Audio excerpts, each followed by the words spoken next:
అందరూ కూడా తలలు వంచినట్లయితే ప్రార్థన చేసుకుందాం.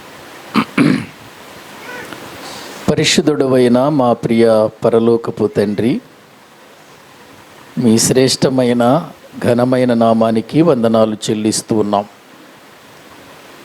నీ మహాప్రేమను బట్టి, నీ ఉన్నతమైన కృపను బట్టి మీరు మమ్మలను ప్రేమించి నీ కుమారుడును మా ప్రభు అయిన యేసుక్రీస్తునందు మాకు రక్షణ కలిగించి మీ సన్నిధిలో మేము నిన్ను స్తుతించటానికి, నిన్ను ఘనపరచటానికి మీరు మాకు అనుగ్రహించిన ఈ మంచి సమయాన్ని బట్టి మీకు స్తోత్రములు చెల్లిస్తూ ఉన్నాం. తండ్రి, దినదినము నీ వాక్యము చేత మా హృదయాలను తృప్తిపరచుచు నీ యందు ఆనందించేవారిగా మమ్మలను చేసినందుకు వందనాలు చెల్లిస్తున్నాం. ప్రభువా, ఈ సమయమందు సహవాసముగా మేమందరము కూడుకొని నీ వాక్యాన్ని ధ్యానిస్తూ ఉండగా సమయోచితమైన మీ జ్ఞానమును, పరిశుద్ధాత్మ సహాయమును అనుగ్రహించి నీ మాటల ద్వారా మమ్మల్ని అందరినీ బలపరచమని యేసుక్రీస్తు ప్రభు పేరిట ప్రార్థించి వేడుకుంటున్నాము తండ్రి, ఆమేన్. మంచిది. ప్రభునందు ప్రియమైనటువంటి దేవుని వారలారా, గత కొన్ని దినాలుగా మనము యూదా రాజులను గురించి మాట్లాడుకుంటూ వస్తూ ఉన్నాం. ఈరోజు మనము ఇక యూదా రాజులలో ఆఖరి రాజు గురించి చెప్పుకోబోతున్నాం. సౌలు దగ్గర నుండి ప్రారంభమైనటువంటి ఇశ్రాయేలు యొక్క రాజ్యం, ఆ తరువాత రెహబాము కాలములో రెండుగా విడిపోవటం, ఆ తదుపరి 10 గోత్రాల వారు ఇశ్రాయేలు రాజ్యముగా, 2 గోత్రాల వారు యోధా రాజ్యముగా, 2 రాజ్యాలుగా వారు వేరైపోవటం మనము చూసాం. రెహబాము కాలములో రెండుగా విడిపోయినటువంటి రాజ్యములో ఇశ్రాయేలు రాజ్యానికి రాజుగా యెరోబాము ప్రారంభమయ్యాడు. అలాగే రెహబాము ఇలా యోధా రాజ్యాన్ని అతడు పరిపాలన చేయటం ప్రారంభించాడు. ఇక మనం ఇశ్రాయేలు రాజులలో చెప్పుకున్నటువంటి వారిలో చెప్పుకోదగిన మంచివారు ఎవరు ఒక్కరు కూడా లేరు.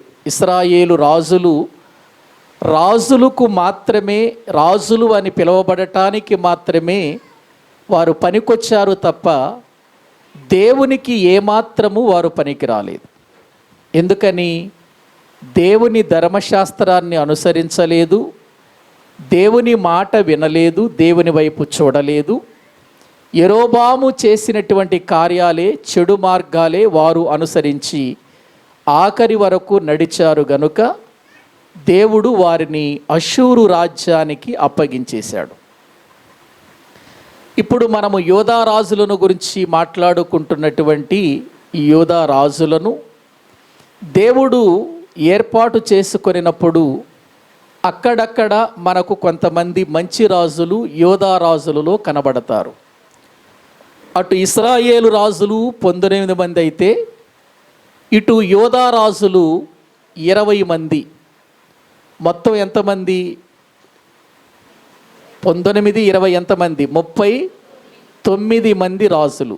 39 మంది రాజులు పరిపాలన చేస్తే 39 మందిలో ఎక్కడో ఒక 4, 5 తప్ప మిగిలిన వారంతా దేవునికి దుఃఖాన్ని కలిగించిన వారే, బాధ కలిగించిన వారే, ప్రజలను దేవుని వైపు నుండి మళ్ళించిన దుర్మార్గులుగానే కనబడుతున్నారు.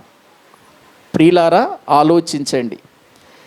ఇక వారు ఇశ్రాయేలీలు అష్షూరు రాజ్యానికి వెళ్ళిపోతే ఇటు యూదా రాజ్యాన్ని మనం పరిపాలన చేస్తున్నటువంటి రాజులను గురించి మనం ధ్యానం చేస్తున్నప్పుడు మనము ఈరోజు ఇక ఈ యూదా రాజులలో ఆఖరి రాజును గురించి మనం ధ్యానం చేయబోతున్నాం. ఈ ఆఖరి రాజు పేరే సిద్కియా. సిద్కియా. సిద్కియా ఎవరు, అతడు ఎలా రాజయ్యాడు అని మనము ఆలోచన చేస్తే, ఈ సిద్కియా అనేటువంటి వ్యక్తి ఎవరు అని మనము వాక్యాన్ని బట్టి చూస్తే యెహోయాకీము యొక్క సహోదరుడు, అంటే యోషియా యొక్క కుమారులలో ఒకడు. యోషియాకు 4 కుమారులు అని చెప్పుకున్నాం. మొదటి కుమారుడు యెహోనానాను మరి ముందుగానే చనిపోవటమో లేకపోతే అతడు బాధ్యతలకు దూరముగా ఉండటాన్ని బట్టి అతని ప్రస్తావన మనకు కనిపించదు. కానీ మనము దేవుని వాక్యములో చూస్తే మిగిలిన వారి ప్రస్తావన మనకు కనబడుతుంది. ఒక్కసారి మళ్ళీ ఆ వచ్చిన భాగాన్ని చదువుకుందాం. దినవృత్తాంతములు మొదటి గ్రంథం వాక్యములో నుండి, దినవృత్తాంతములు మొదటి గ్రంథం 3వ అధ్యాయము 15వ వచనాన్ని మనము చదువుకుందాం.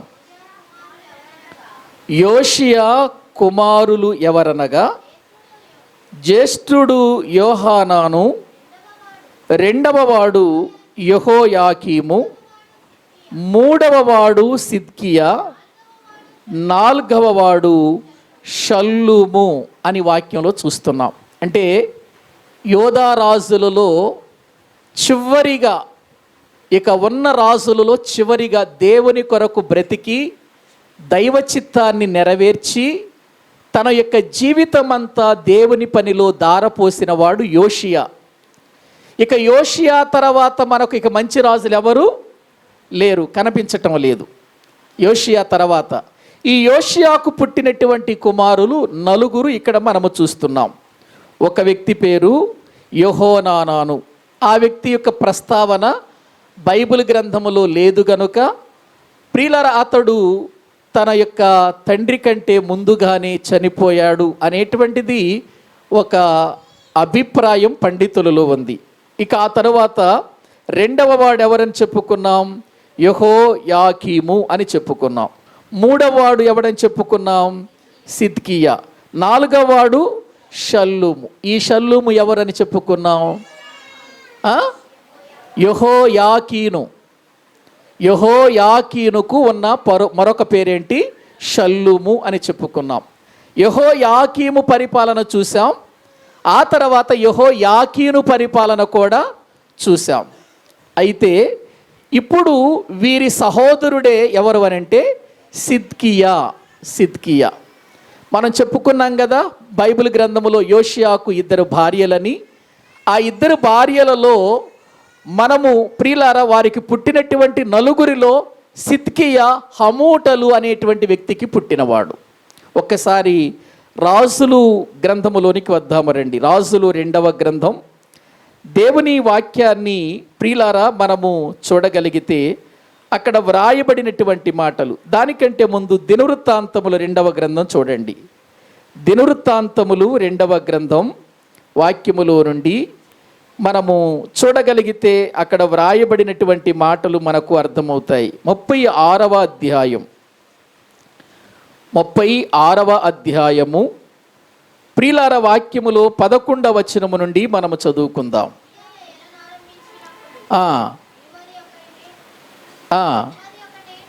వాడై యెరూషలేములో 11 సంవత్సరములు ఏలెను. ఇప్పుడు రాజులు 2వ గ్రంథానికి వద్దాం.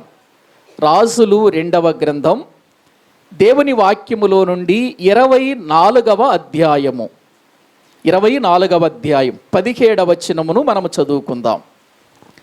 మరియు బబులోను రాజు అతని పినతండ్రి అయిన మత్తన్యాకు సిద్కియా అను మారు పేరు పెట్టి అతని స్థానమందు రాజుగా నియమించెను. సిద్కియా ఏలనారంభించినప్పుడు 21 సంవత్సరముల వాడు. అతడు యెరూషలేమునందు 11 సంవత్సరములు ఏలెను. అతని తల్లి లిబ్నా ఊరివాడైన ఇర్మియా యొక్క కుమార్తెయగు హమూటలు అని వాక్యంలో మనం చదువుకున్నాం. అంటే హమూటలు అనేటువంటి యోషియా భార్యకు పుట్టినటువంటి కుమారుడే ఎవరు చెప్పండి, సిద్కియా అని మనము చూస్తూ ఉంటున్నాం. సిద్కియా ఎలా రాజయ్యాడు అనంటే యెహోయాకీను కాలములో బబులోను రాజు రెండవసారి దండెత్తి యెరూషలేము మీదకి రావటం, యెహోయాకీనును తీసుకొని వెళ్ళిపోవటం పోయినటువంటి వారములో మనము చెప్పుకున్నాం. వెళ్ళిపోయాడు. ఈ యెహోయాకీనును తీసుకెళ్ళిపోతూ ఈ యెరూషలేములో రాజు కావాలి గనుక ఇప్పుడు హమూటలకు పుట్టినటువంటి తన సహోదరుడైనటువంటి ప్రియులారా, అంటే యోషియా యొక్క కుమారుడు, ఇతనికి పినతండ్రి అవుతాడు. ఈ పినతండ్రి అయినటువంటి సిద్కియా పేరు, అసలు పేరు మత్తన్యా అనే పేరు. మత్తన్యాకు ఏం చేశాడంటే ఇతడు సిద్కియా అనే పేరు పెట్టి బబులోను రాజు, నువ్వు మీ యొక్క కుమారుడు సరైనటువంటి విధానములో పరిపాలన చేయలేదు, మీ అన్న యొక్క కుమారుడు సరైన విధానములో పరిపాలన చేయలేదు, కాబట్టి నీ సహోదరుని యొక్క కుమారుని యొక్క పరిపాలన బాగుండలేదు గనుక నీ సహోదరుని బబులోను దేశానికి తీసుకెళ్ళిపోతున్నాను, నువ్వైనా సరిగా పరిపాలన చెయ్యని ఇక్కడ సిద్కియాను పరిపాలనలో ఉంచి ఇతడు యెహోయాకీనును తీసుకుని వెళ్ళిపోయాడు బబులోను దేశానికి. అది రెండవ దండయాత్ర అని పోయిన వారములో మనము చెప్పుకున్నాం. మొదటి దండయాత్ర ఎప్పుడు జరిగింది ప్రియులారా? దేవుని వాక్యములో క్రీస్తుకు పూర్వం 605లో యెహోయాకీము కాలములో జరిగింది. అప్పుడు వచ్చాడు, మందిరములో ఉన్నటువంటి వస్తువులను తీసుకొని, బంగారపు వస్తువులను కొన్ని తీసుకొని అతడు ప్రియులారా దండెత్తి వచ్చి ఎంతో మందిని తీసుకొని వెళ్ళాడు. ఆ మొదటి వారిలో వెళ్ళిన వారిలో దానియేలున్నాడు, షడ్రక్ ఉన్నాడు, మెషకు అబేద్నెగోలు ఉన్నట్లుగా వాక్యంలో చూస్తున్నాం. అతని తర్వాత యెహోయాకీము తర్వాత అతని కుమారుడైన యెహోయాకీను పరిపాలనలోకి వచ్చాడు. యెహోయాకీను పరిపాలనలోనికి వచ్చిన తర్వాత మళ్ళీ రెండవసారి దండయాత్ర చేశాడు బబులోను రాజు. రెండవసారి అది ఎప్పుడు? క్రీస్తుకు పూర్వం సుమారు 597లో దండయాత్ర చేసి ఇప్పుడు యెహోయాకీనును తీసుకుని వెళ్ళిపోయాడు. అప్పుడు వెళ్ళిపోతూ చాలామందిని తీసుకెళ్ళిపోయాడు. ఆ తీసుకొని వెళ్ళిపోయిన వారిలో యెహెజ్కేలు కూడా ఉన్నట్లుగా మనము పోయినటువంటి ప్రియులర పాఠాలలో చెప్పుకున్నాం. ఇక ఇప్పుడు వెళ్ళిపోతూ ఈ యెహోయాకీనును తీసుకుని వెళ్ళిపోతూ తన పిన తండ్రి అయినటువంటి మత్తన్యాకు సిద్కియా అనే పేరు పెట్టి అతన్ని యూదారాజుగా పెట్టి అతన్ని కూడా తీసుకెళ్ళిపోయాడు ఆ జనాంగముతో పాటు. గ్రహించండి, ఇక్కడ నేను ఒక విషయాన్ని మీతో చెప్పాలని ఆశపడుతూ ఉన్నాను. బైబిల్ గ్రంథములో మనకు ఇతని గూర్చి రాజులు 2వ గ్రంథములోను, దినవృత్తాంతములు 2వ గ్రంథములోను, ఇర్మియా గ్రంథములో కూడా ఇతని చరిత్ర మనకు కనబడుతుంది. ఈ 3 పుస్తకాలు మనకు అవసరం. ఎందుకంటే యోషియా కాలము నుండి యూదులకు ప్రవక్తగా ఎవరున్నారు చెప్పండి? ఇర్మియా ప్రవక్తగా ఉండి ప్రవచిస్తున్నవాడిగా దేవుని వాక్యములో మనము చూస్తూ వచ్చాం. ఇక ఆఖరివాడు ఈ సిద్కియా. ఈ సిద్కియాకు అసలు పేరేంటంటే మత్తన్యా అనే మాట మనము చూసాం కదా. ఇప్పుడు అతనికి సిద్కియా అనే పేరు పెట్టాడు. సిద్కియా అనే మాటకు అర్థం యెహోవా నీతి అనర్థం. యెహోవా నీతి అనర్థం.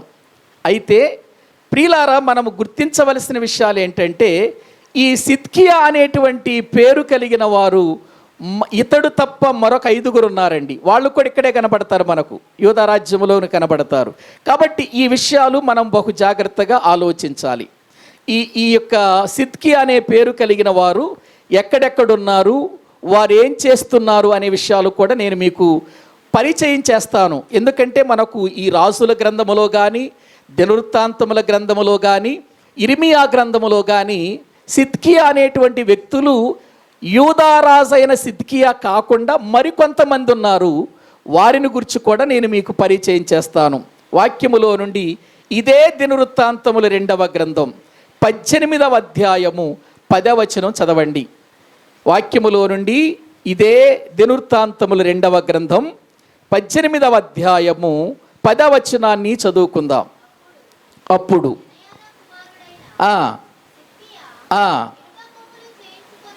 చాలండి, ఇక్కడ మనకు ఒక సిద్కియా కనబడుతున్నాడండి. ఈ సిద్కియా ఒక అబద్ధ ప్రవక్త అయిన సిద్కియా. ఆహాబు కాలములో ఉన్న సిద్కియా ఇతడు. ఆహాబు కాలములో ప్రియులారా ఈ సిద్కియా అబద్ధ ప్రవక్తగా పనిచేశాడు. ఈ సిద్కియానే మీకాయా అనే ప్రవక్తను చెంప మీద కొడతాడు. మనం చెప్పుకున్నాం అతని గురించి ఆహాబు కాలములో చెప్పుకున్న ఆ సందర్భంలో చెప్పుకున్నాం. మీకాయనే దేవుని ప్రవక్త, నిజమైన ప్రవక్తను ఇదిగో దేవుడు చెప్పిన మాట ఇది అని వాస్తవం చెప్పినందుకు ఈ సిద్కియా అనే అబద్ధ ప్రవక్త మా మాట కాకుండా ఇతడు వేరే మాట చెబుతున్నాడు అని మీకాయా ప్రవక్తను చెంప మీద కొట్టిన సందర్భం మనకు ఆ అధ్యాయంలో కనబడుతుంది. కాబట్టి ఈ సిద్కియా అబద్ధ ప్రవక్త అయిన సిద్కియాగా ఆహాబు కాలములో మనము చూస్తున్నాం. మరొక సిద్కియా మనకు కనబడతాడు. మొదటి దినవృత్తాంతముల గ్రంథం 3వ అధ్యాయం 16వ వచనం చదువుకుందాం. మొదటి దినవృత్తాంతముల గ్రంథము దేవుని వాక్యములో నుండి 3వ అధ్యాయము 16వ వచనాన్ని మనము చదువుకుందాం. యెహోన్యా అనే ఒకడు ఉండెను, అతని కుమారుడు సిద్కియా. ఇక్కడ మీరు గమనిస్తున్నారా, మనకు ఆ 15వ అధ్యాయంలో ఒక సిద్కియా కనబడుతున్నాడు, 16వ అధ్యాయంలో ఒక సిద్కియా కనబడుతున్నాడు. చూడండి, చూసారా? 15వ అధ్యాయంలో కనబడే సిద్కియా ఎవరి కుమారుడు? యోషియా కుమారుడు. ఇదే వచనాల్లో 2 వచనాల్లో ఇద్దరు సిద్కియాలు మనకు కనబడుతున్నారు. 15వ అధ్యాయంలో ఉన్న సిద్కియా ఎవరు? యోషియా కుమారుడైన సిద్కియా. 16వ అధ్యాయంలో ఉన్నటువంటి సిద్కియా ఎవరు? అక్కడ యెహోయాకీము కుమారులలో యెకొన్యా అను ఒకడు ఉండెను, అతని కుమారుడు సిద్కియా అని వాక్యములో చూస్తున్నాం. అంటే యెహోయాకీము మనుమడైనటువంటి సిద్కియా ఇతడు. గ్రహించండి. ఎందుకంటే ఇవే అధ్యాయాలలో మనకు సిద్కియా పేర్లు కనబడతాయి. కనబడినప్పుడు మనం ఆ సిద్కియా ఈ సిద్కియా అందరూ ఒకటే అనుకుంటాం. అందుచేత అక్కడ పొరపాటు జరిగిపోతుంది. కాబట్టి ఇక్కడ ఈ విషయాన్ని మనము గుర్తించాలి. ఇక మరొక వ్యక్తి మనకు కనబడతాడు వాక్యములో. ఇతడు కూడా అబద్ధ ప్రవక్తే. ఇర్మియా గ్రంథంలో కనబడతాడు. చూడండి, మనకు ఇర్మియా గ్రంథము 29వ అధ్యాయము, ఇర్మియా గ్రంథము 29వ అధ్యాయము వాక్యములో నుండి 21వ వచనాన్ని మనము చదువుకుందాం. నా నామమును బట్టి మీకు అబద్ధ ప్రవచనములు ప్రకటించు హోలాయా కుమారుడైన మయషయా కుమారుడైన సిద్కియా. ఇతడు కూడా అబద్ధ ప్రవచనాలు ప్రవచించే ప్రవక్తలలో ఒకడు. అంటే అబద్ధ ప్రవక్తగా ఇక్కడ మనకు కనబడుతున్న మరొక సిద్కియా మనకు కనబడుతున్నాడు. ప్రియులారా, ఇక 4వ సిద్కియా వాక్యములో మనము చూస్తే అదే ఇర్మియా గ్రంథం 36వ అధ్యాయం 12వ వచనాన్ని మనము చదువుకుందాం. ఇతడు యూదుల ప్రధానులలో ఒకడైన సిద్కియా. ఇర్మియా గ్రంథం 36వ అధ్యాయము 12వ వచనం.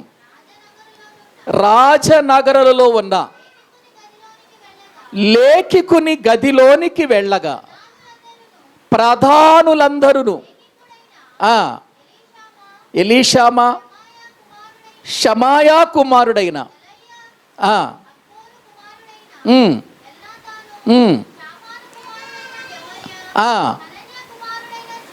హనాను కుమారుడైన సిద్కియా ఇక్కడ మనకు కనబడుతున్నాడు. ఇతడు యూదా ప్రధానులలో ఒకడు. యూదా ప్రధానులలో, యూదుల యొక్క ప్రధానులలో ఒక ప్రధానిగా ఉన్నటువంటి సిద్కియాగా మనము చూస్తూ ఉంటున్నాం. అలాగే నెహెమ్యా కాలములో ఒక సిద్కియా ఉన్నాడు. నెహెమ్యా కాలములో అతడు ఎవరు అని అంటే అతడు కూడా యూదా ప్రధానులలో ఒకడుగానే ఉన్నాడు. ఒక్కసారి చూద్దాం. అది కూడా నెహెమ్యా గ్రంథం 10వ అధ్యాయము 1వ వచనాన్ని మనము చదువుకుందాం. బైబిల్ గ్రంథములో మనము చూస్తే నెహెమ్యా గ్రంథము 10వ అధ్యాయము 1వ వచనం.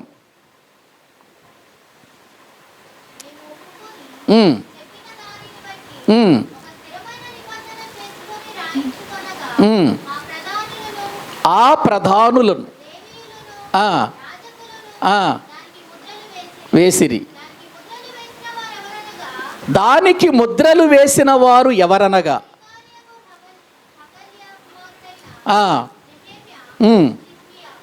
నెహెమ్యా, సిద్కియా ఎవరి కుమారులుగా చూస్తున్నాం అక్కడ? చెప్పండి కరెక్ట్గా. హకల్యా కుమారుడు సిద్కియా. ఇతడు కూడా ఆ యూదా ప్రధానులలో ఒకడిగా మనము చూస్తూ ఉంటున్నాం. అంటే ఇప్పుడు ఎంతమంది సిద్కియాలను చూసాం మనం? 5 సిద్కియాలను చూసాం. ఈ 5 పేర్లు ఎక్కడొచ్చినా వీరు ఎవరు, అసలు ఎక్కడి వారు, దేనికి సంబంధించిన వారని మనం పరిశీలన చేయకపోతే ప్రమాదం జరిగిపోతుంది. అయితే ఇప్పుడు మనం ఈ 5 ఏ సిద్కియాను గురించి మనం మాట్లాడుకోవట్లేదు. ఈ 5 ఏ సిద్కియాను గురించి మనం మాట్లాడుకోవట్లేదు.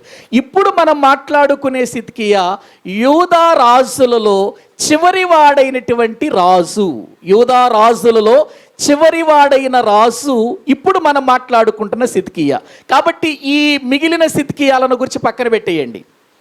కాకపోతే ఏంటంటే మీకు ఎంతమంది సిద్కియాలు ఉన్నారు అని ఇర్మియా కాలములో కనబడుతున్నారు, ప్రవక్తల కాలములో, రాజుల కాలములో కనబడుతున్నారు కనుక ఎక్కడ సిద్కియా అనే పేరు వచ్చిన వాళ్ళందరూ ఒకటి కాదని తెలియచేయటానికి ఈ సంగతులు నేను మీకు జ్ఞాపకం చేశాను. ఇప్పుడు మనము చదువుకున్న ఈ 5 సిద్కియాలు గూర్చి కాదు ఇప్పుడు మనం మాట్లాడుకుంటున్నది. మనము యోధారాజైన సిద్కియాను గూర్చి మాట్లాడుకుంటున్నాం. ఇతడు ఎవరి కుమారుడు అంటే యోషియా కుమారుడు. యోషియా కుమారుడు. ఇతని తల్లి పేరు హమూటలు అని దైవ గ్రంథములో మనము చూస్తున్నాం. ఇప్పుడు ఈ సిద్కియా అనే మాటకు అర్థమేంటో కూడా చెప్పుకున్నాం. యెహోవా నీతి అని చెప్పుకున్నాం. అయితే ఇతని పరిపాలన ఎలా ఉంది? ఇతడు ఎలా పరిపాలన చేశాడు? ఇతడేమైనా మంచి చేశాడా? ఇతడేమైనా దేవునికి ఉపయోగపడ్డాడా? ఇతడు దేవునికి ఏమైనా సంతోషాన్ని కలిగించాడా అని ఒక్కసారి మనము చూద్దాము రండి. దినవృత్తాంతములు 2వ గ్రంథం 36వ అధ్యాయము 11వ వచనము నుండి మనము చదువుకుందాం. సిద్కియా ఏలనారంభించినప్పుడు 21 వాడై యెరూషలేములో 11 సంవత్సరములు ఏలెను. అతడు తన దేవుడైన యెహోవా దృష్టికి చెడు నడత నడుచుచు. ఆ మాట దగ్గర అయిపోవాలి మనం. చెడు నడత నడుచుచు ఎవరి దృష్టికి? యెహోవా దృష్టికి అనే వాక్యం మనము చూస్తున్నాం. ప్రియులారా, అక్కడ చదువుతున్నప్పుడు నన్ను బాగా ఆకట్టుకున్న మాట ఏంటంటే 12వ వచనంలో తన దేవుడైన యెహోవా దృష్టికి, తన దేవుడైన యెహోవా దృష్టికి. దేవుడెవరు? ఒకవేళ ఇప్పుడు సిద్కియా దగ్గరికి వెళ్ళి సిద్కియా నీ దేవుడెవరు అని అంటే ఏం చెబుతాడు? యెహోవా నా దేవుడు అని చెబుతాడు. కానీ నడక చూస్తే ఎలాగుంది? చెడు నడత నడిచిన వాడిగా మనము చూస్తుంటున్నాం. ప్రియులారా, ఇప్పుడు ఈ సిద్కియా యొక్క దేవుడు పరిశుద్ధుడు కదా. ఆయన చెడు నడత నడిస్తే ఒప్పుకోడు కదా. చెడు మార్గములో ఉన్నవారంటే ఆయనకి ఇష్టము లేదు కదా. మరి అటువంటి వారి విషయములో ప్రియులారా, దేవుడు తన దేవుడు ఎలా అవుతాడు? తన దేవుడు ఎలా అవుతాడు? చెడు నడత నడిచే వారికి ఆయన దేవుడు ఎలాగవుతాడు? ఆయన ఆది కాలము నుండి ఎవరి దేవుడినని ప్రకటించుకున్నాడు? నేను అబ్రహాము దేవుడను, ఇస్సాకు దేవుడను, యాకోబు దేవుడను అని ప్రకటించుకున్నాడు ఆయన. ఎందుకు అబ్రహాము దేవుడు అని ప్రకటించుకున్నాడంటే అబ్రహాము విశ్వాస జీవితం. ఎందుకు ఇస్సాకు దేవుడు అని పిలిపించుకున్నాడంటే వాగ్దాన పుత్రుడుగా పిలిపించుకున్నాడు. ఎందుకు యాకోబు దేవుడుగా ఆయన ప్రియులారా పరిగణించబడ్డాడు అని అంటే యాకోబును దేవుడు ఏర్పాటు చేసుకున్నాడు గనుక. వారి దేవుడు అని అనిపించుకోవటానికి ఆయన ఎక్కడ సిగ్గుపడలేదు. ఎందుకు? అబ్రహాము విషయములో కానీ, ఇస్సాకు విషయములో కానీ, యాకోబు విషయములో కానీ వారి దేవుడినని అనిపించుకొనుటకు దేవుడు సిగ్గుపడలేదట. ఎందుకు సిగ్గుపడలేదు? వారిలో చెడు నడత లేదు కనుక. ఒక్కసారి చూద్దాం ఆ మాటలు. హెబ్రీలకు రాసినటువంటి పత్రిక దైవ గ్రంథములో నుండి ప్రియులారా మనం ఆ విషయాన్ని చూద్దాం. 11వ అధ్యాయము వాక్యములో నుండి మనము చూడగలిగితే 16వ వచనము చదవండి. అయితే వారు మరి శ్రేష్టమైన దేశమును అనగా పరలోక సంబంధమైన దేశమును కోరుచున్నారు. అందుచేత తాను వారి దేవుడినని అనిపించుకొనుటకు దేవుడు వారిని గూర్చి సిగ్గుపడడు. చూడండి, అక్కడ వ్రాయబడిన మాటలు, తాను వారి దేవుడినని అనిపించుకొనుటకు సిగ్గుపడడు. దేవుడు సిగ్గుపడడు అంటే ఎవరిని గురించి మాట్లాడుతున్నాడు? పైన వాక్యములో మనము చూస్తే ప్రియులారా, లేఖనాల్లో మనము 9వ వచనం నుండి చూస్తే అక్కడ వ్రాయబడిన మాటలు మనము చూస్తాం. విశ్వాసమును బట్టి అతడును అతనితో ఆ వాగ్దానమునకు వారసులైన ఇస్సాకు యాకోబు అనువారును. చూడండి, ఎవరి గురించి మాట్లాడుతున్నాడు ఈ మాటలని అంటే పైన మనకు అబ్రహాము గురించి చెబుతున్నాడు. అబ్రహాముతో వారసులుగా ఉన్నటువంటి వారు, వాగ్దాన వారసులుగా ఉన్నవారు ఇస్సాకు యాకోబును గురించి మాట్లాడుతూ వారి దేవుడును అనిపించుకొనుటకు నేను సిగ్గుపడను అని అంటున్నాడు. దేవుడు సిగ్గుపడడట. అబ్రహాము దేవుడిని అనిపించుకుంటే దేవుడు ఆనందపడతాడట. ఇస్సాకు దేవుడు అని ఆ ప్రియులను చెప్పుకోవటానికి దేవుడు ఆనందపడతాడట. యాకోబు యొక్క దేవుడును అని చెప్పుకోవటానికి దేవుడు ఆనందపడతాడట. మరి ఇటువంటి దుర్మార్గుడు దేవుడిని చెప్పుకోవటానికి దేవుడు ఎందుకు ఆనందపడతాడు? సిద్కియా చెడు నడత నడిచేటువంటి వారి విషయంలో దేవుడు ఎందుకు ప్రియులారా ఆయన ప్రియులారా సిగ్గుపడకుండా ఉంటాడు? ఒకసారి ఆలోచించండి. ఈరోజు కూడా చాలామంది క్రైస్తవుల యొక్క జీవితాలను మనము చూస్తే, మేము ప్రభువుని నమ్ముకున్నామండి, మేము దేవుని నమ్ముకున్నామండి, యేసుక్రీస్తుని మా సొంత రక్షకునిగా అంగీకరించామండి చెప్పుకుంటున్నాం, మంచిది. కానీ ప్రియులారా, మన విషయంలో నిజంగా నా బిడ్డగా వీళ్ళు చక్కగా బ్రతుకుతున్నారు, నేను చెప్పినట్లుగా నడుచుకుంటున్నారు, నా మార్గములలో ఉన్నారు, నా వాక్యానుసారముగా వీళ్ళు బ్రతుకుతున్నారు, కాబట్టి వీళ్ళ విషయంలో నేను దేవుడిని అనిపించుకోవటానికి సిగ్గుపడను అని దేవుడు చెప్పగలడా? మన గురించి దేవుడు చెప్పగలడా? అబ్రహాము గురించి చెప్పగలడు. అబ్రహాం మంచి విశ్వాసము కలిగినవాడు, నేను చెప్పినట్లుగా నడిచినవాడు, నేను చెప్పినట్లుగా ప్రయాణించినవాడు, నేను చెప్పిన చోటికి వెళ్ళినటువంటి వాడు, నా మార్గములలో అతడు తప్పిపోయినప్పుడు నేను వాక్యము చేత దర్శించినప్పుడు దిద్దుకొని ఒక విశ్వాస వీరుడుగా మారినటువంటి వాడు. కాబట్టి అబ్రహాము దేవుడినని చెప్పుకొనుటకు నేను ఏమాత్రము సిగ్గుపడను అని అంటాడు దేవుడు. ఇస్సాకు విషయంలోకి వస్తే, ఇస్సాక తన జీవితంలో తన యవ్వన కాలంలో కూడా ఎక్కడ పడిపోకుండా జారిపోకుండా తన యొక్క వివాహం అయ్యే సమయంలో కూడా, వివాహము జరిగే రోజు కూడా అతడు పొలములోనికి వెళ్ళి ధ్యానం చేసినటువంటి వాడు. పిల్లలు 20 సంవత్సరాలు పిల్లలు పుట్టకపోతే నా సన్నిధిలోకి వచ్చి నన్ను వేడుకున్నటువంటి వాడు. అటువంటి ఇస్సాకును నేనెందుకు మరిచిపోతాను? అటువంటి విశ్వాస వీరుడుగా ఉన్నటువంటి ఇస్సాకు జీవితాన్ని నేనెందుకు కాదంటాను?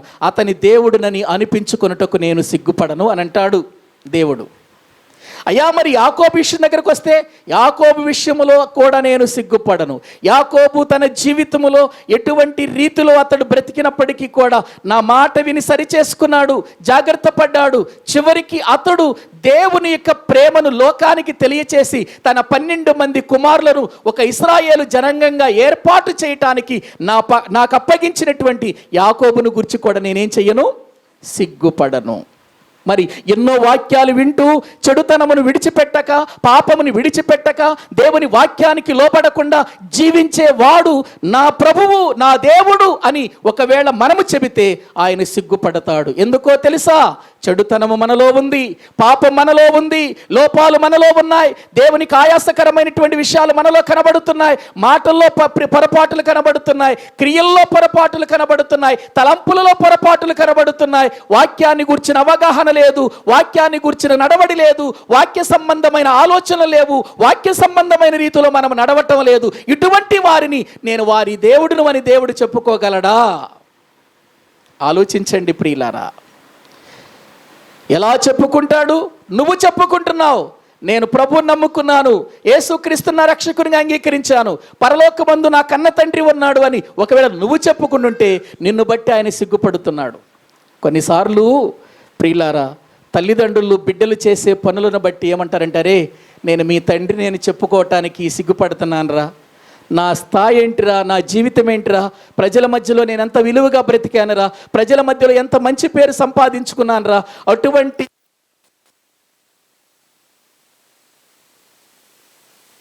ఎంత ఘోరంగా బ్రతుకుతూ ఉంటే నిజంగా పలానా వాడి కొడుకు అని ప్రజలు చెబుతూ ఉంటే నాకు సిగ్గేస్తుందిరా. ఎందుకు నా కొడుకు ఇలా తయారయ్యాడు? నేను ప్రజలో మంచి పేరు సంపాదించాను, నా కొడుకు చూస్తే నా మాట వినక ఇదిగో ప్రజల మధ్యలో ఒక పాపిగా, ఒక దుర్మార్గుడిగా బ్రతుకుతున్నాడు. నేను ఎలా నీ తండ్రిని అని చెప్పుకోవటానికి కూడా నేను ఇష్టపడటానికి నాకు సిగ్గేస్తుంది అని చాలాసార్లు మన పిల్లల విషయంలో మనం మాట్లాడుతూ ఉంటామండి. ఎందుకంటే నిజమేనండి, ఆ తండ్రి మంచివాడైతే, ఆ తండ్రి ఒక మంచి విలువ కలిగిన వ్యక్తి అయితే, ప్రజల మధ్యలో మంచి పేరు పొందినటువంటి వాడైతే, ప్రజలందరూ కూడా పలానా వ్యక్తి మంచివాడు, పలానా వ్యక్తి మంచివాడు, నిజంగా చాలా దయగలిగిన వాడండి, చాలా ప్రేమ కలిగిన వాడండి, హెల్పింగ్ నేచర్ చాలా బాగుంటుందండి అతనికి, నిజంగానండి అతడు ఏ విషయంలో కూడా పొరపాటు లేనివాడండి అని చెప్పుకునేవాడి కడుపున ఒక దుర్మార్గుడు పుడితే, ఒక దుర్మార్గుడిగా జీవించే కొడుకు గాని కూతురు గాని ఉంటే నిజంగా ప్రజలు ఏమనుకుంటారు తెలుసా? అంత మంచివాడి కడుపున ఎంత చెడిపోయిన వాడు పుట్టాడేంట్రా, అంత ప్రియులార వచ్చేసినటువంటి రాజు కనుక ఈ వ్యక్తిని గురించి మనం చాలా సంగతులు చెప్పుకోవాలి. ఒక్కసారి ఆలోచించండి ప్రియులార, ఒక్కసారి పరిశీలన చెయ్యండి. నిజంగా నీ దేవుడు అని నువ్వు చెప్పుకుంటున్నావు, నిజంగా ఆమె నా కుమార్తె, అతడు నా కుమారుడు అని పరలోకమందున్న దేవుడు మన గురించి చెప్పగలుగుతున్నాడా? ఇది మనం ప్రశ్నించుకోవాలి ప్రియులారా. ఎప్పుడు ఆయన మన గూర్చి చెప్పగలడు, ఎప్పుడు ఆయన మన గూర్చి సంతోషించగలడు, ఎప్పుడు ఆనందించగలడు ఆయన? ప్రియులారా, ఇదిగో నా తండ్రి అయినటువంటి దేవునిని నేను కలిగి ఉన్నాను, నా తండ్రి యెహోవా, ఇదిగో నా యొక్క జ్యేష్ఠ సహోదరుడు యేసుక్రీస్తు వారు నా కొరకు ప్రాణం పెట్టాడు, ఆయన రక్తము ద్వారా నాకు విమోచన దొరికింది, నేను రక్షించబడిన నాటి నుండి ఆయన మాటలు వింటూ బ్రతుకుతున్నాను, ఆయన సన్నిధిలో ప్రార్థించటం మానలేదు, ఆయన వాక్యం వింటున్నప్పుడు నాలో పొరపాటులుంటే దిద్దుకుంటున్నాను, జాగ్రత్తగా బ్రతకటానికి ఇష్టపడుతున్నాను, క్రీస్తు రాకడ కొరకై నేను ఎదురు చూస్తున్నాను, నేను చాలా మంచిగా బ్రతుకుతున్నాను అని మనము చెప్పగలిగితే ఆనాడు మనల్ని బట్టి దేవుడు ఏం చేయగలడు? సంతోషించగలడు ప్రియులారా. మరి ఈ దినమున అటువంటి సంతోషము మనల్ని బట్టి దేవుడు ప్రియులారా సంతోషపడుతున్నాడా? మనల్ని బట్టి మన దేవుడు మన తండ్రి అని చెప్పుకోవటానికి ప్రియులారా నువ్వు గర్వపడుతున్నావేమో, నా కొడుకు అని చెప్పుకోవటానికి ఆయన మాత్రం గర్వపడట్లేదు. ఎందుకు? మనలో ఎన్నో లోపాలు కనిపిస్తున్నాయి, మనలో దేవుడికి విరోధమైన కార్యాలు కనిపిస్తున్నాయి, ఆయన దుఃఖపెట్టే కార్యాలు కనిపిస్తున్నాయి, ఆయన ఆవేదన కనిపిస్తుంది, ఆయన బాధ కనిపిస్తుంది, ఆయన కన్నీరు కనిపిస్తుంది. మన విషయంలో దినదినము మన కొరకు ఆయన ఏడుస్తున్నాడు అనే విషయం తెలుసా?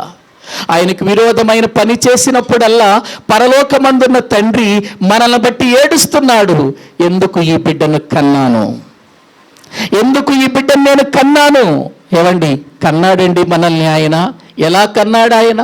ఒక్కసారి యాకోబు పత్రిక అనుకుంటా చూడండి, దేవుని వాక్యములో ప్రియులారా మనము చూడగలిగితే 1వ అధ్యాయము యాకోబు పత్రిక, ఆయన మనల్ని ఏ విధముగా ప్రియులారా కన్నాడో ఒక్కసారి మనము చూద్దామండి. 1వ అధ్యాయము 18వ వచనాన్ని మనము చదువుకుందాం. ఆయన తాను సృష్టించిన వాటిలో మనము ప్రథమ ఫలముగా ఉండునట్లు సత్యవాక్యము వలన మనలను తన సంకల్ప ప్రకారము కనేను. ఆ మాట చూడండి. ఏవండి, పరలోకమందున్న తండ్రి మనల్ని కన్నాడా? కన్నాడు. ఎలా కన్నాడు? సత్య వాక్యము వలన కన్నాడు. కనిన మనము ఎలా ఉండాలనుకున్నాడు? ప్రథమ ఫలముగా ఉండాలి. ఇదిగో ఈ సృష్టిలో నేను ఏదైనా ప్రథమ ఫలముగా నిలబెట్టాలి అని అనుకుంటే నా కొడుకే నిలబడాలి, నా కూతురే నిలబడాలి ప్రథమ ఫలముగా. ఎందుకు? తండ్రి తర్వాత వీళ్ళే ఏలికలు, తండ్రి తర్వాత వీళ్ళే రాజులు, తండ్రి తర్వాత వీళ్ళే అధికారులు, తండ్రి తర్వాత వీళ్ళే ఆయన ప్రక్కన కూర్చునే వాళ్ళు అని ఇదిగో నా కుమారుడు నా కుమార్తె ప్రథమ ఫలముగా ఉండాలని ఆయన కోరుకున్నాడు. అంటే మొదటి వారిగా ఉండాలని కోరుకున్నాడు ఆయన. అందుకే సత్యవాక్యము వలన మనల్ని ఏం చేశాడు? ఆయన కన్నాడు. కనినటువంటి ఆయన ఈ భూమి మీద ఎలా మనల్ని బ్రతకాలనుకున్నాడంటే తన సంకల్పానుసారముగా బ్రతకాలనుకున్నాడు. మరి ఏది ఆయన సంకల్పం మనలో నెరవేరుతుందా? ప్రార్థనకు వచ్చాం, పాటలు పాడుతున్నాం, వాక్యం వింటున్నాం, ప్రార్థన చేస్తున్నాం, వెళ్ళిపోతున్నాం. ప్రియులారా, ఇదే జరుగుతుంది తప్ప ఆయన సంకల్పము మన జీవితములో నెరవేరుతుందా? ఆయన సంకల్పం ఏంటి? ఆయన సంకల్పం ఏంటి? ఎఫెసీయులకు రాసిన పత్రిక 1వ అధ్యాయం ఆయన సంకల్పం ఏంటో చూద్దాం. ఎఫెసీయులకు రాసిన పత్రిక 1వ అధ్యాయము 4వ వచనాన్ని మనము చదువుకుందాం. ఎట్లనగా మనకు అనుగ్రహించిన తన కృపామహిమకు ఏం కలగాలని మన ద్వారా, ఆ మాటలు మీరు బాగా అండర్లైన్ చేసుకుంటూ జాగ్రత్తగా చదవండి. కృపామహిమకు కీర్తి కలుగునట్లు తన చిత్త ప్రకారమైన దయా సంకల్పము చొప్పున, ఏ చొప్పున? దయా సంకల్పము చొప్పున యేసుక్రీస్తు ద్వారా తనకు కుమారులుగా, యేసుక్రీస్తు ద్వారా మనము తండ్రికి కుమారులుగా స్వీకరించుటకై మనలను ముందుగా తన కోసము, ఎవరి కోసము నిర్ణయించుకున్నాడు? తన కోసం, తండ్రి తన కోసము నిర్ణయించుకొని మనము ఆయన ఎదుట ఎట్లా బ్రతకాలనుకున్నాడు? పరిశుద్ధులముగా, నిర్దోషులుగా ఉండవలెనని జగత్తు పునాది వేయబడక మునుపే కృపచేత ప్రేమ చేత ఆయన క్రీస్తులో మనలను ఏర్పాటు చేసుకున్నాడు. ఎలా ఉండాలని ఆయన సంకల్పం? పరిశుద్ధులుగా ఉండాలని. ఎలా ఉండాలని ఆయన సంకల్పం? నిర్దోషులుగా ఉండాలని. ఎక్కడ? తన ఎదుట. కింద మరొక వచనం చదవండి, 12వ వచనం. మరియు క్రీస్తునందు ముందుగా నిరీక్షించిన మనము తన మహిమకు కీర్తి కలుగ చేయవలెనని దేవుడు తన చిత్త ప్రకారమైన సంకల్పమును బట్టి మనలను ముందుగా నిర్ణయించి ఆయన యందు ఎలా ఏర్పాటు చేసుకున్నాడండి? స్వాస్థ్యముగా ఏర్పరచెను. ఆయన తన చిత్తానుసారముగా చేసిన నిర్ణయము చొప్పున సమస్త కార్యములను జరిగించుచున్నాడు. ఆయన సంకల్పం చూడండి మన ఎడల. ఆయన సంకల్పము చూడండి ఎంత బాగుందో. నిర్దోషులుగా బ్రతకాలనుకున్నాడు, పరిశుద్ధులుగా బ్రతకాలనుకున్నాడు. తన కృపా మహిమకు మనము కీర్తి తేవాలి. మరి తీసుకొస్తున్నామా కీర్తి? ఏవండి, చాలాసార్లు మనల్ని బట్టి లోకం ఏమంటుందండి? ఎందుకండి ప్రార్థనకి వెళుతున్నారు? ఎందుకండి బైబిల్ తీసుకుని మందిరానికి వెళుతున్నారు? ఎందుకండి పాటలు పాడుతున్నారు? ఎందుకండి బోధలు చేస్తున్నారు? ఎందుకండి ప్రార్థనలు చేస్తున్నారు? వాళ్ళకంటే మేమే మెరుగ్గా కనబడుతున్నాం అంటుంది లోకం మనల్ని చూసి. అనటం లేదా? ఎందుకు? మన ప్రవర్తన వారికి నచ్చలేదు. మనము దైవ సంకల్పములో ప్రియులారా జరిగిస్తున్న కార్యాలు వారు చూస్తున్నప్పుడు దైవ సంకల్పములో లేవు. ఎక్కడుంది పరిశుద్ధత? ఎక్కడుంది ప్రియులార నిర్దోషత్వం? ఎక్కడుంది దేవుని కృపా మహిమకు కీర్తి కలిగించే జీవితం? ఎక్కడుంది? పైకి చెప్పుకోవటానికి ఆయన మా దేవుడేనండి అని చెప్పుకుంటున్నాం, దేవుడని చెప్పుకుంటున్నాము, కానీ దేవునికి ఏం తీసుకురావట్లేదు మనము? కీర్తి. ఆయన సంకల్పము నెరవేర్చటం లేదు. తన చిత్త ప్రకారం మనల్ని కంటే, తన చిత్త ప్రకారం మనల్ని ఏర్పాటు చేసుకుంటే, తన చిత్త ప్రకారం ఆయన మనల్ని ప్రియులార సత్యవాక్యములను కంటే కనిన మనము మన తండ్రికి మహిమ తీసుకురావాల్సింది పోయి అవమానాలు తీసుకొస్తున్నాం. మనల్ని బట్టి ప్రియులార లోకము చెడ్డగా మాట్లాడుకుంటుంది. వాళ్ళు ప్రార్థనకి వెళతారు కానీ సరైన స్థితిలో లేరండి. వాళ్ళ మాటలు బాగుండలేదండి, వారి క్రియలు బాగుండలేదండి, వారి విషయాలు బాగుండలేదండి అని చెబుతూ ఉంటే నా పిల్లలు వీళ్ళు అని ఆయన ఆనందించగలడా? సంతోషించగలడా? చెప్పుకొని ఆనందించగలడా? లేదండి. ఆయన దయా సంకల్పానికి దెబ్బతీస్తుంది నేటి సంఘం. ఆయన దయా సంకల్పానికి బాధ కలిగిస్తుంది నేటి సంఘం. ఆయన దయా సంకల్పానికి వేదన కలిగిస్తుంది నేటి సంఘం. పైకి క్రైస్తవులమండి, బైబిల్ చదువుతామండి, వాక్యము బోధిస్తామండి, పాటలు పాడతామండి, ప్రార్థన చేస్తామండి, ఒక్క ఆదివారము కూడా తప్పకుండా మందిరానికి వెళతామండి. ఇలా చేస్తున్న నీవు మహిమ ఏది ఆయనకు? కీర్తి ఏది ఆయనకు? చివరి రాజుగా యూదులను కాపాడవలసిన వాడు ఇర్మియా ప్రియులార వచ్చి ప్రకటన చేస్తున్నప్పటికీ కూడా తన దేవుడైన యెహోవా దృష్టికి అతడు ఏం జరిగిస్తున్నాడు చెప్పండి? చెడుతనమును జరిగిస్తూనే ఉన్నాడు. చెడ్డ రాజులలో ఒకడిగానే మిగిలిపోయాడు. పనికి మాలిన రాజులలో ఒకడిగానే మిగిలిపోయాడు. ప్రియులారా, ధర్మశాస్త్రాన్ని ప్రకటిస్తూ దేవుడు చెప్పిన మాటలను వారికి బోధిస్తూ ఇర్మియా వచ్చి చెప్పినా కూడా అతడు చెడుతనములోనే నడిచాడంటే ఎలా అవుతాడా ఆయనకు దేవుడు యెహోవా? చెప్పండి ప్రియులారా. ఈ రోజున మన జీవితాలు ఎలా ఉన్నాయో మనము జాగ్రత్త పరుచుకోవాలి. దేవుని మందిరానికి వస్తూ దేవుని వాక్యము వింటున్న మన జీవితాలను బట్టి పరలోకమందున్న దేవుడు ఆనందపడాలండి, సంతోషపడాలి. నా పిల్లలు పాటలు పాడుతుంటే ఆ పాట ప్రకారం వారి బ్రతుకు కనబడుతుంది. నా పిల్లలు వాక్యం చెబుతున్నారంటే వాక్య ప్రకారం వాళ్ళ బ్రతుకు కనబడుతుంది. నా పిల్లలు ప్రార్థన చేస్తున్నారంటే నేను చెప్పిన విధానములో వారు ప్రార్థన చేస్తున్నారు. నా పిల్లలు జీవితాన్ని బయట లోకం చూస్తుందంటే వాక్యానుసారమైన జీవితమే బయట కనబడుతుంది అని ప్రియులారా దేవుడు ఆనందించాలి తప్ప మనల్ని బట్టి దేవునికి అవమానము ప్రజల మధ్యలో రాకూడదు. ప్రియులారా, రాకూడదు. అలా వస్తే మనము కూడా సిద్కియాలాగా దేవుడు మా దేవుడు అని చెప్పుకోవటానికి దేవుడిని మనం అడ్డం పెట్టుకుంటాము, కానీ మన క్రియలు బాగుండలేదు, మన పద్ధతులు బాగుండలేదు, మన ఉద్దేశాలు బాగుండలేదు. ఇలా బాగుండకుండాని, సరి చేసుకోకుండాని, జాగ్రత్త పడకుండాని ఎలా కాలాన్ని గడుపుతావు? ఎలా క్రీస్తు రాకడలో నీవు ఆయన కలుసుకోగలుగుతావు? ఎలా నీవు చచ్చిపోతే నిత్య జీవాన్ని పొందుకోగలుగుతావు? పరిశుద్ధులుండే పరదైసుకు ఎలా వెళ్ళగలుగుతావు? ఒకసారి ఆలోచించండి ప్రియులారా. ఈ ఆఖరి దినాల్లో చెప్పుకోవటానికి కాదండి, మనం చెయ్యటానికి దేవుడు మనల్ని ఏర్పాటు చేసుకున్నాడు. ఎందుకో తెలుసండి, మనము సత్క్రియలు చేయాలని దేవుడు మనలను క్రీస్తు ద్వారా ఈ లోకములో రక్షించుకున్నాడండి. ఏ క్రియలు చేయాలని? సత్క్రియలు. ఇదిగో భూమి మీద మీ సత్క్రియలను చూచి పరలోకమందున్న దేవుని ఈ లోకం మహిమపరచాలని మిమ్మల్ని లోకంలో పెట్టాను. మిమ్మల్ని బట్టి నాకు మహిమ రావాలి, మిమ్మల్ని బట్టి నాకు కీర్తి రావాలి, మీ జీవితాన్ని బట్టి నేను ఘనపరచబడాలి, పరలోకమందుండ నేను ఆనందపడాలని దేవుడు కోరుకుంటే భూమి మీద రక్షించబడిన మనలను బట్టి దేవుడు దుఃఖపడుతున్నాడా లేక సంతోషపడుతున్నాడా? మన జీవితాలను బట్టి మనం ఆలోచించుకొని ఒక మంచి నిర్ణయం తీసుకుందాం.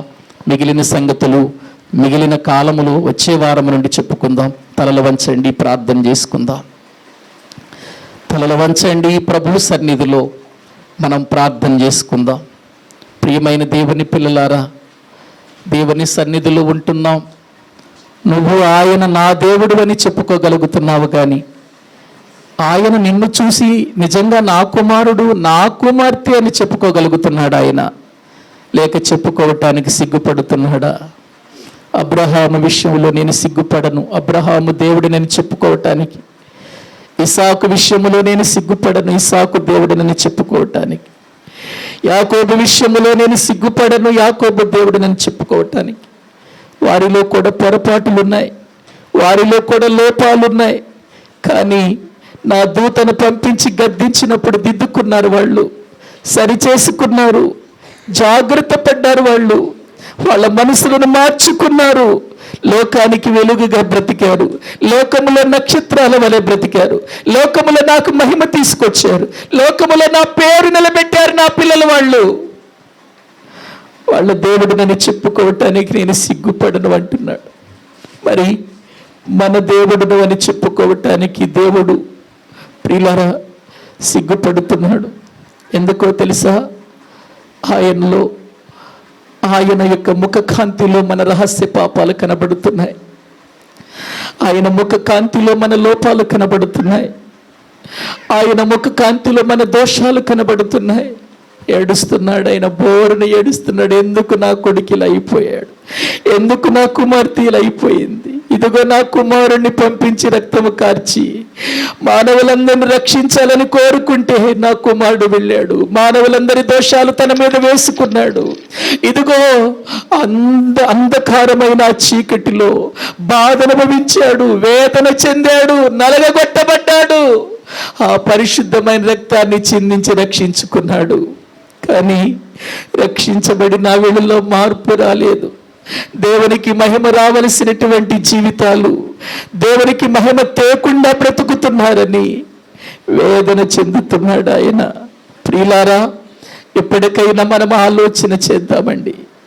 ఒక మంచి నిర్ణయం తీసుకున్నామండి. నాయనా, నా వలన నేను ఎక్కడ నిన్ను బాధ పెడుతున్నానయ్యా, ఏ మాట వలన నేను తొక్క పెట్టానయ్యా, ఏ క్రియల వలన నేను తొక్క పెట్టానయ్యా, ఏ విషయంలో నిన్ను బాధ పెట్టానయ్యా, నేను సరి చేసుకుంటానయ్యా, నీ కుమారునిగా నీకు పేరు తెస్తానయ్యా, నాయనా నీ కుమార్తెగా నీ పేరు నిలబెడతానయ్యా, దేవుని బిడ్డగా నా లక్షణం ఏంటో చూపిస్తానయ్యా, దేవుని బిడ్డగా నా క్రియలేంటో ఈ లోకములో చూచేటట్టు చేస్తానయ్యా, అలా బ్రతుకుతానయ్యా నేను.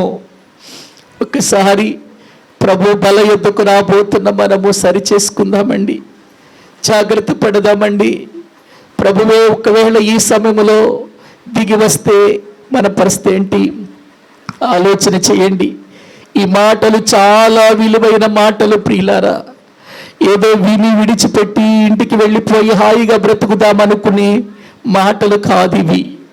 ఈ మాటలు ఎందుకు వినబడుతున్నాయంటే నువ్వు బాగుపడాలని, నేను బాగుపడాలని, మనందరము ఆయన మహిమకు కీర్తి తేవాలని, ఆయన దయా సంకల్పాన్ని మనము నెరవేర్చాలని ఆయన కోరుకుంటున్నాడు. కనుక ప్రభువా, బల యొద్దకు వస్తున్నానయ్యా, నన్ను జ్ఞాపకం చేసుకో. ఎక్కడ నీకు దూరం అయిపోయాను, ఎక్కడ నిన్ను అవమానకరముగా నా క్రియల వలన ప్రభువా నాయన నేను చూపించాను, ఎక్కడ నా మాటల ద్వారా పడిపోయాను, ఎక్కడ నా చూపుల ద్వారా పడిపోయాను, ఎక్కడ నా ఆలోచనల వల్ల పడిపోయాను, నన్ను క్షమించు ప్రభు అని దేవునికి మళ్ళీ మనం అప్పగించుకొని ఆయన సన్నిధిలో ప్రార్థన చేసుకుందాం.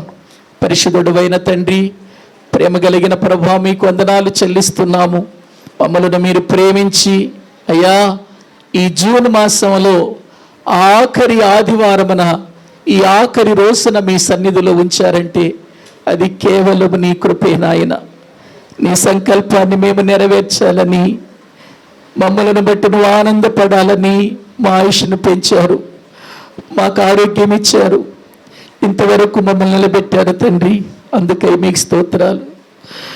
తన యొక్క దృష్టికి మంచివాడనని అనుకుంటూ నీకు ప్రభువా నాయన మహిమ తేని వారు ఎంతోమంది ఈ భూమి మీద ఉన్నారు తండ్రి.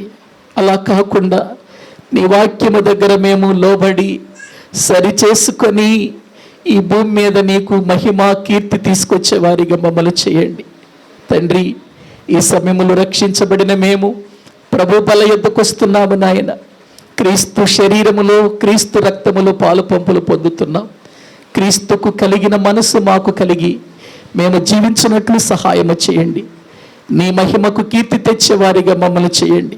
నీ దయా సంకల్పమును గుర్తించి సత్యవాక్యం వలన మా కన్న తండ్రికి మేము ఘనత తీసుకురావాలని ఆలోచన మేమందరము కలిగి బ్రతుకుటకు సహాయము చేయమని ప్రభు శరీరమును బట్టి రక్తమును బట్టి మీకు స్తుతులు చెల్లిస్తూ ఈ స్తుతి ఆరాధన మా ప్రభుని క్రీస్తు పేరిట నాకు నేనుగా మీకు సమర్పించుకుంటున్నాను తండ్రి. ఆమేన్. మన తండ్రి అయిన దేవుని ప్రేమ, ఆయన కుమారుడైన యేసు క్రీస్తు వారి యొక్క కృప, పరిశుద్ధాత్మ నిత్య సహాయము సన్నిధి ఇక్కడ కూడిన మనకును సకల పరిశుద్ధులకును సదాకాలము తోడయుండి నడిపించునుగాక. ఆమేన్. అందరికీ వందనాలండి.